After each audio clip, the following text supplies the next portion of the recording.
Hello, scholars. So today I wanted to just quick show you how to get in and use some of the library resources for our final speech of the semester. The library is something that you pay a lot of money for actually in your tuition. Well, not a lot of money, but enough money.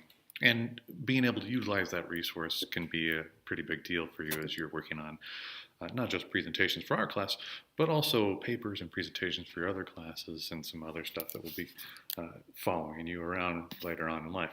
So from the home page, we want to go to the Academics tab. And if we just hover the cursor over there, you'll see on your left side, or excuse me, the right side of your screen, this list of things: colleges and schools, academic affairs, and libraries, which I'm sure many of you have clicked on before because you go and look things up.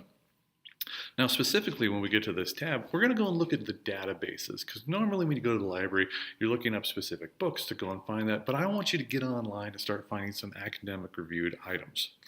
So we scroll down here a little bit and we say, hey, let's explore the university library. And at some point in here, you're going to have to log in. I've already done this, so we don't have to worry so much about me. And from this screen, we're going to go one step further.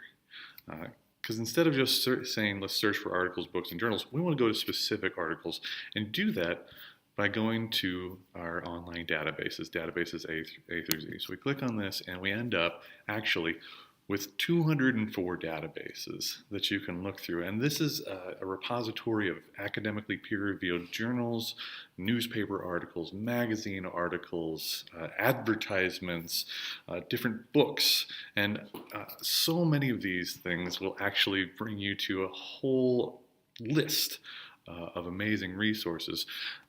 But we will just focus on one. And if you look through here, you're going to see that you can find stuff on art abstracts, that you can find the Encyclopedia of Biodiversity in through here, early English books. Let's see what else. Man, Global Road Warrior. I don't even know what that is, but it sounds like a sequel to Mad Max.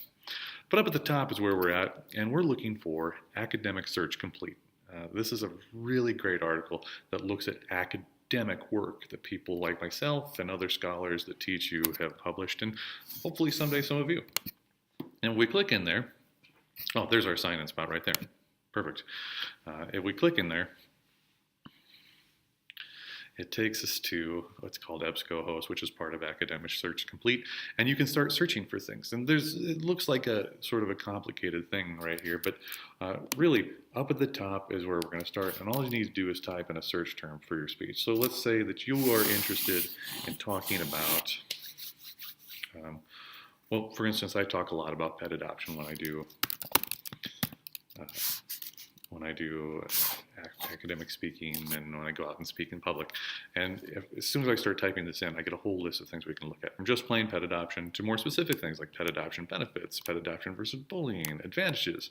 I'm probably curious about benefits. If I'm going to ask people to go and adopt their pets, I want to know what they get out of it. So we set that up in our field. It does a quick search, and suddenly I have 40 articles that I can look at. Now we can change the search parameter of these articles on the left side, because we need to be sure that we're sharing more recent research with people and that it's going to be stuff that that has actually been peer reviewed a little bit more. So when we look down here on the left side, I want to go ahead and change up which types of sources that we're looking at. I don't want to bring in magazines right now or trade publications. I'm interested in academic journals, and you can look through however you would like. And when I do that, it changes the recency too of everything. So let's go back just a second. In all results, you see very quickly here that the publication dates start at 1955, and research from that era probably isn't going to do us a lot of good. So back to academic journals, and everything seems to be fairly recent. The earliest publication we can look at is 2004, and that's actually a pretty solid window to look at. So let's look through a couple of things here. The first one is justifiability in animal research and health. Can democratization help resolve difficulties? So we're probably going to skip that one. I don't know that that's going to help me out quite a bit. The protective association between pet ownership and depression among street-involved youth. This might actually help me out a little bit, because it's going to probably have some information about how having a pet helps with depression. So we click on this guy, and I can look at the abstract, which tells me a lot about what's going in there. And let's see here. What we find is This finding highlights the importance of increased awareness among youth service providers of the potential impacts of pet ownership for street-involved youth. So what we're going to find in this article is that, well, having a pet in your lives helps with loneliness. It may deter homelessness or help you get a new home. It may help with psychological issues that people are having. And this is going to be something that we can cross over to a lot of different people. I can look at the full linked text up here in the corner. And if I would like, I can save this to my hard drive. I can email it to myself. And you might be really interested in this cite button. So we click on this. This gives you the American Psychological, the Chicago, probably MLA, Harvard, all the different ways that you can cite this particular article in your bibliography. So you don't even have to worry about trying to get the format right. It does that for you. So your task this week will be to search for some information for your upcoming speeches and to determine what is and isn't going to help you out. All right. Good luck, folks, and I will see you this next week.